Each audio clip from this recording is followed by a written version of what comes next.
Hello, welcome back, technologists. Welcome back. So, I decided to do a second episode for this week because you know what? My brain is working overtime and I just want to provide some good content for you guys.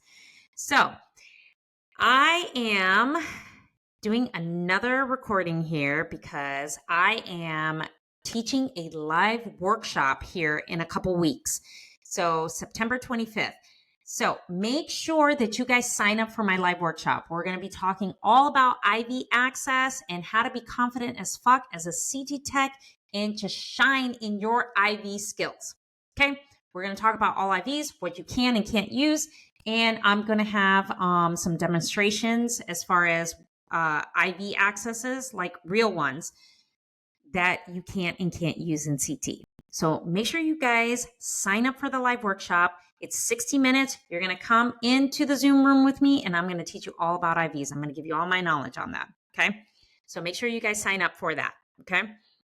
If you listen to Tuesday's episode, I had discussed on the tragic passing of my friend Sean Hudson and the incredible interview I did with him as far as fatherhood, because him and I are both special needs parents.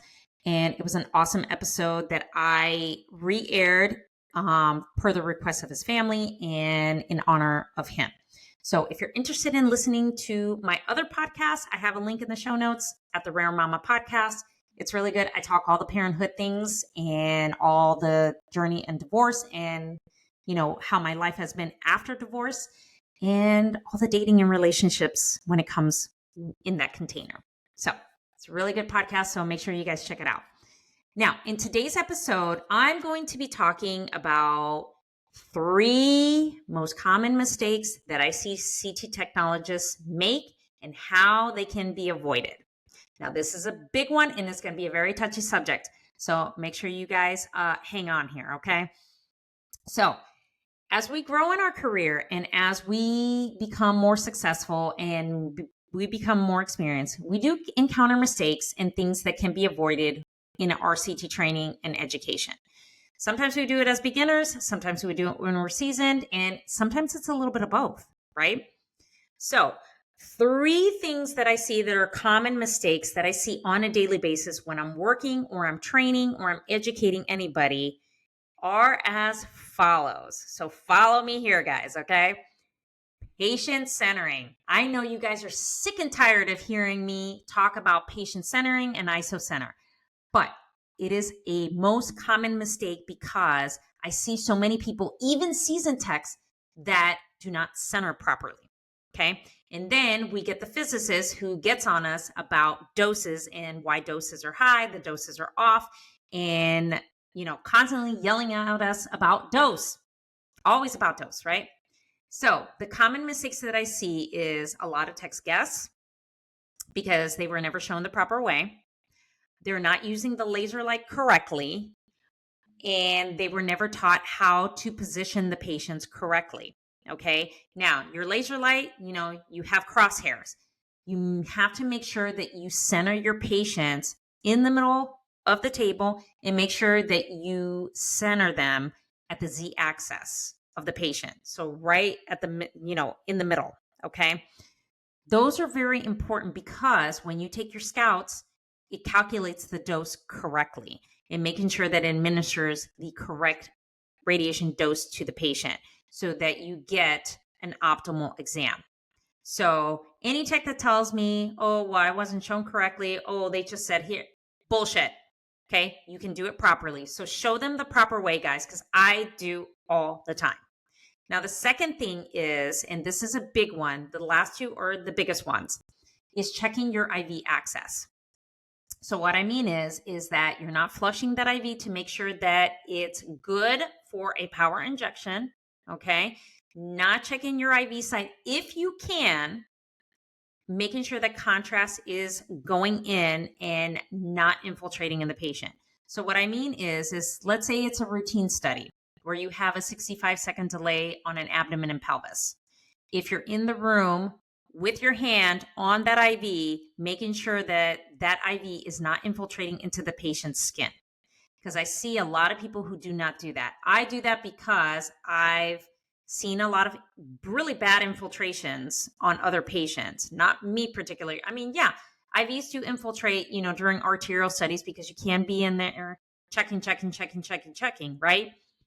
Unfortunately, we can't. But on those routine studies that you have a long delay, you can be in the room, making sure that the patient's comfortable, making sure the IV is flowing good, make sure contrast is going good, so you can get an optimal scan. I can tell you, in the years I have been a technologist, I have seen techs that do not flush IVs, that have infiltrated IVs so many times and are not checking to make sure that contrast is flowing. And then you get a big infiltration on the patient. That is very important because those things can be very fatal to the patient. And I mean, there have been cases that I've seen when I was a beginner technologist where a tech would constantly infiltrate patients' IVs because that tech was not checking that IV properly, and a patient lost their arm. So it is very crucial to make sure you check your IV access. And if it's not good and you're not comfortable, it needs to be replaced. Tell the nurse, hey, we need a new IV. This is not working. If they challenge you on that, say you're not comfortable injecting contrast because contrast can be very fatal to the patient. And especially they could lose a limb. Okay. Now, the third and final one, and this one is huge, is priming that power injector. So when you hook up the tubing, making sure you're expelling all that air into the tubing, you're bleeding it out. So you see a little bit of saline coming out of that tubing to make sure there is zero air in that tubing. Okay. Because what can happen is you can have air embolus. Patient gets an air embolus and it can be very fatal, and patients have expired from that. Okay. At a couple facilities I worked at, that has happened where the tech was not paying attention, and one patient got an air embolus and lived. The other one, the patient died. So you have to be mindful of that because we are the last check before we hook up that patient and start injecting contrast. So that is very, very important, and it's very critical that you make sure that you're doing that. Take a couple extra minutes. I know our department is busier than whatever, but those extra minutes can save a life in making sure that you do things properly. Okay. So those are kind of the three mistakes that I see. I'd be curious to know what you would see in your departments. So you can always email me those. I love stories. I love to tell stories. That's why I have a podcast. Okay. So those are kind of some of the common mistakes that I see. And you know what? As a technologist, you know what? We all make mistakes. Okay. It's important to learn to correct the mistake the first time so it doesn't happen again. Okay.